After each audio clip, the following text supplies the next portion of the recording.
Hi, I'm Dr. Jessica Sabo. I'm a dentist, and I treat patients with TMJ and sleep-disordered breathing, but maybe not in the ways you may think. One of those ways is sleep and the elite athlete. Coined as the race where legends are born, the Redlands Bicycle Classic is the longest continuous running professional invitational stage race in American bike racing. It's where locals like myself, as you can see here in 1988, gather to cheer on their favorite athlete. We watched many of them catapult their local-sized careers onto the international stage. One of those is seen here, Chris Horner.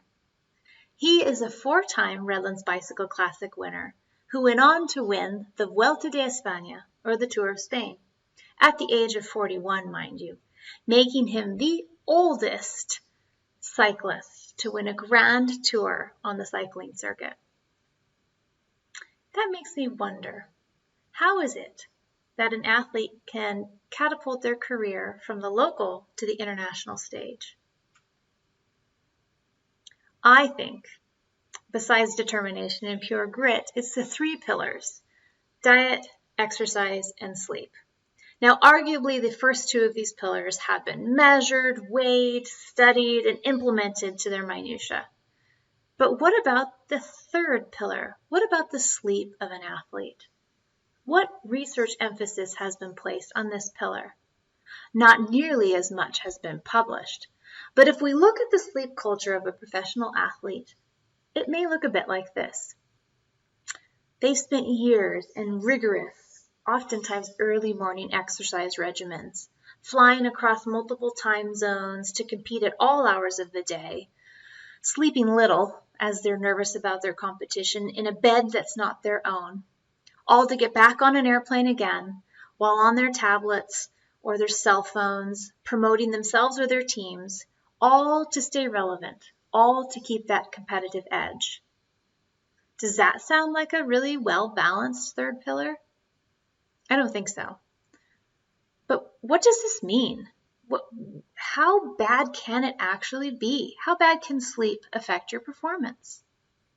An interesting study showed how travel across multiple time zones can affect the circadian rhythm and, in turn, sports performance of NFL players. For instance, if the East Coast-based New England Patriots were to fly to the West Coast and play the Chargers, they would consistently underperform, meaning they would not be able to cover the point spread because of the late starting game.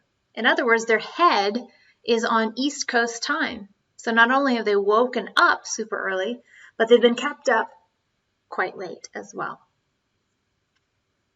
If we look at tennis players, if you deprive a tennis player down to 5 hours of sleep, their serving accuracy will be negatively impacted, even if they try to have some caffeine to combat the lack of sleep. What about running? In this study, athletes were made to go to bed 4 hours late and then race an evening interval run the following day. Their performance was negatively impacted. Those same racers, if they went to bed on time but were made to get up 4 hours earlier than usual, that evening interval run was also, and even more so, negatively impacted by the sleep deprivation. So what does this mean for our athletes? Overall, it means that they have less total sleep time. Their sleep latency, or their ability to fall asleep, is impacted. Their sleep efficiency, or their sleep quality, is decreased as well. So what is physically happening when we lose out on sleep? How does this physically affect our bodies and our performance? Well, a lot of research in the non-athletic arena lets us in on what these performance squashing side effects of poor sleep can be. So whether or not you're an athlete, if you have less than 7 to 9 hours of sleep per night, you will have cognitive impairment, meaning your judgments when you're trying to perform a task will be decreased. Secondly, you'll crave food that's bad for you. which will change your eating habits, your protein synthesis. And thirdly, sleep deprivation will affect your release of growth hormone and cortisol levels. Let's look at that one a little bit more closely. If the natural circadian rhythm is disrupted, cortisol levels rise, and a person may go into what's called a catabolic state. Now, elite athletes understand that they do not want to find themselves in this state because typically this happens for them if they over-exercise and undernourish, particularly don't get enough protein in their diet. This leads to numerous undesirable side effects such as extreme fatigue, joint and muscle pain, and sleeplessness.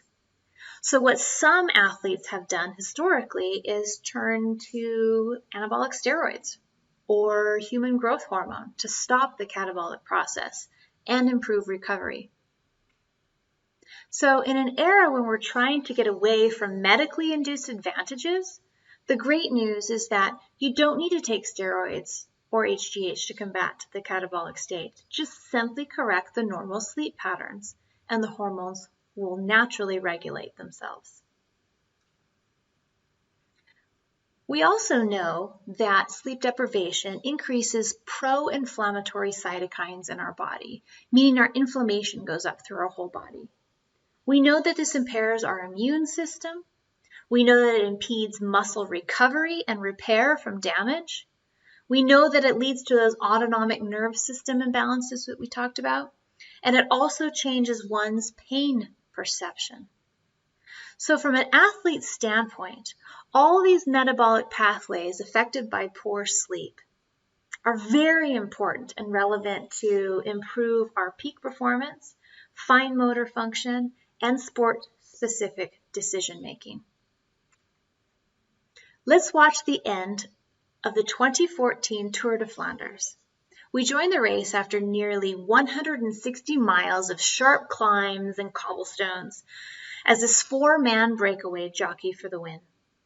I want you to concentrate on what you think improved endurance and cognitive judgment would look like on the podium. Van der Berg has gone for this one. First to reach out. Van Avermaet for BMC in the black and red responds. Van Mark likewise, and Cancellara. Is he going to be left behind on a train? A three-man train here. He's going to have to put a lot of effort in to get back to it. And suddenly they just run out of steam and drift and waver across the road. The meter markers are coming up. It's 300 to go. 300 now, and still we don't know. The answer beckons, and after 6.25 hours of racing on the most brutal terrain, and Nicky Tersch just homing into sight, dragging along as he does. One of the Katusha riders, Christoph, dreams buried, I think, and it's going to be between these guys, and still they roll 300 meters and still nobody reaches out. This is absolutely remarkable. Van Avermaet, it's like a track race. Who's going to go?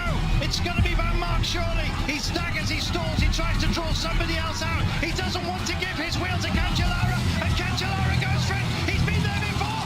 Van Avermaet goes for it for BMC. Cancellara comes through. Cancellara in the black and the white hits the line, and it's going to be Fabian Cancellara.